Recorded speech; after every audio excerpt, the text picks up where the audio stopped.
Yeah, while the electrifier continues to burn this morning, you can see and smell the smoke from the Italian picnic grounds. This is where people are being asked to evacuate. Deputies throughout the night were knocking on doors, telling people they needed to leave their homes. And here at the evacuation center is where I met Paul Keaton. He is the Red Cross shelter manager. And Paul, tell me about the resources you have here for those who are in need.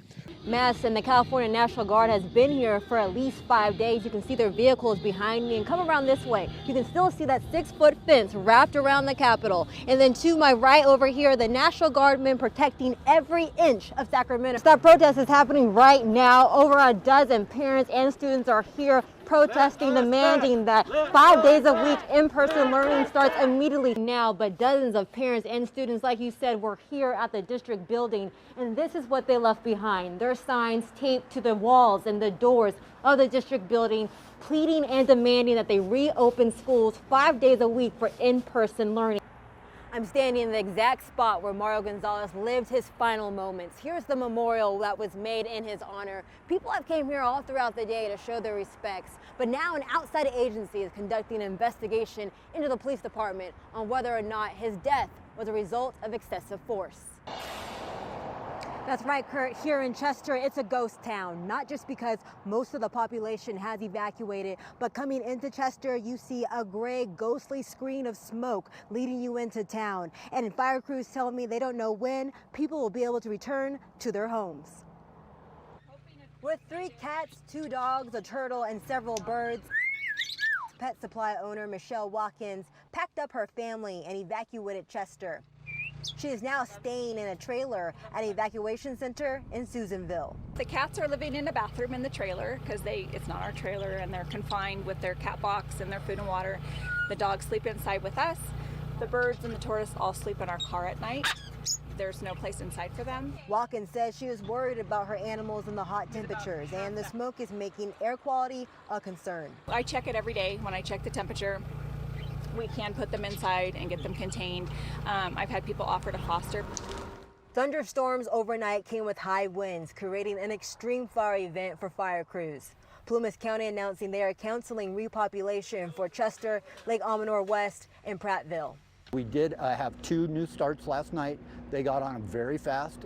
They're in the process of putting a black line around both of them. Ground access also continues to be a challenge, with burned trees falling onto roads, blocking entries into areas firefighters need to reach.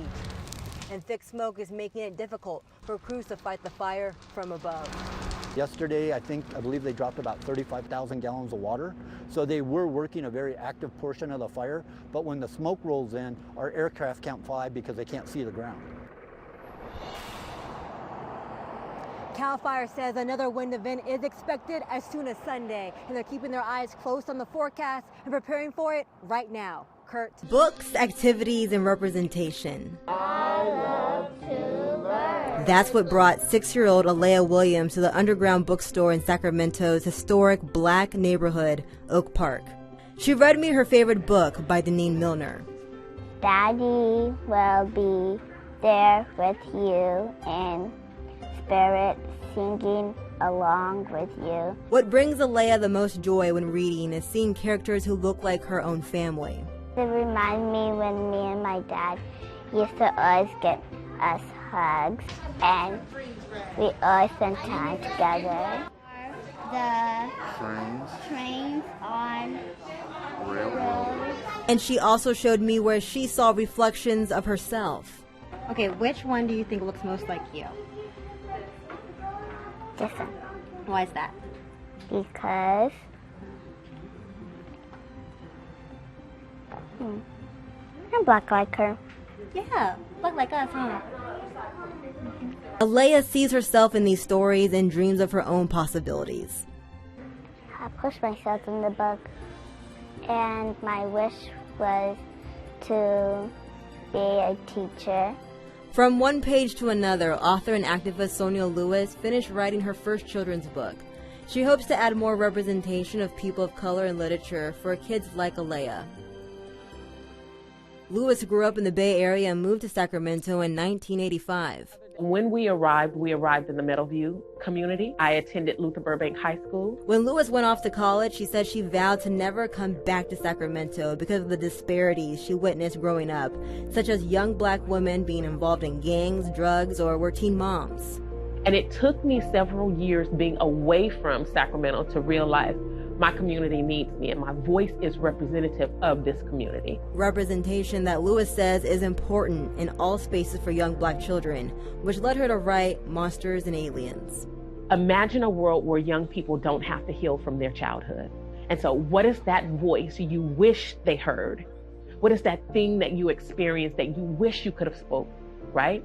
But you were scared to. And so that's Monsters and Aliens. The book is written from the perspective of Lewis at 7 years old and her struggles with understanding the awful injustice of black people in America. Lewis recalls when her cousin was gunned down by police.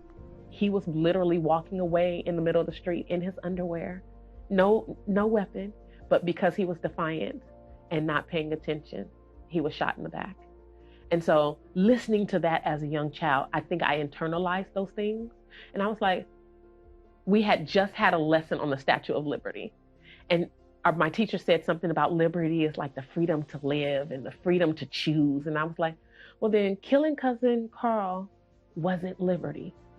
With photos of Lewis's childhood sealed on the cover, she hopes her book continues the conversation about why all types of representation is necessary.